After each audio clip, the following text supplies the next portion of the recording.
یہ ہمیشہ پرانے زمانے میں زندہ رہتی ہیں۔ انہیں لگتا ہے کہ ان کی اولاد دنیا کی معصوم ترین اولاد ہے۔ ہر وقت یہ خطرہ رہتا ہے کہ ان کا بچہ ہمیشہ بچہ ہی رہے گا اور دنیا کی چالاکیوں سے ناواقف رہے گا۔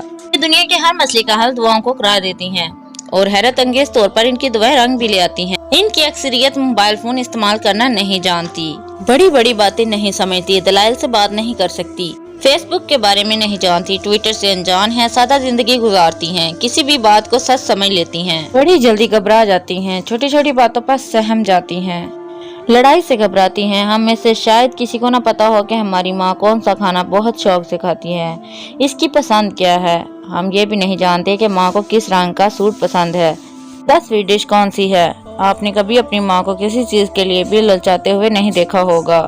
ہم میں سے اکثریت کا تعلق غریب خاندان سے ہے۔ یاد کیجیے اپنے بچپن کے وہ دن جب آپ پیٹ بھر کر کھانا کھاتے تھے اور ماں ہمیشہ ہانڈی پونچھ پونچھ کر پیٹ بھرتی تھی۔ ہم میں سے کتنے لوگوں کو یاد ہے کہ ان کی ماں کو جب بے وقت بھوک لگتی ہے تو وہ کیا کھاتی ہے؟ کیا آپ نے کبھی اس پرانی ماں کو برگر یا پیزے کے لیے مچلتے دیکھا ہے؟ اسے جو بھی دیا جائے گا یہ صبر شکر کر کے کھا لیتی ہے۔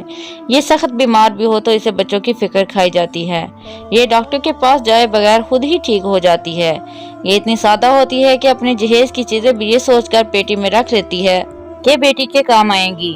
ہمیں ایسا ہی لگتا ہے جیسے ہماری ماں بس شروع سے ہی ایسی تھی۔ نہیں، یہ ماں بھی کبھی جوان تھی، اس کی بھی کچھ خواہشات، کچھ امنگیں تھی، لیکن ماں بنتے ہی اس نے اپنے سارے جذبے، سارے شوق دفن کر لیے اور صرف اولاد ہی کی ہو کر رہ گئی۔ اللہ پاک سب کی ماں کو صحت و تندرستی کے ساتھ سلامت رکھے، آمین ثم آمین۔ دوستو، اگر آپ کو ہماری ویڈیو اچھی لگے تو اسے پلیز لائک اور شیئر ضرور کیجیے گا، اور اس طرح کی مورل، اخلاقی، سبق آموز اور پراسرار کہانیاں سننے کے لیے ہمارے اس چینل کو سبسکرائب ضرور کریں اور بیل آئیکن کو دبا دیں تاکہ ہماری آنے والی تمام ویڈیوز سب سے پہلے آپ تک پہنچ سکیں۔ شکریہ۔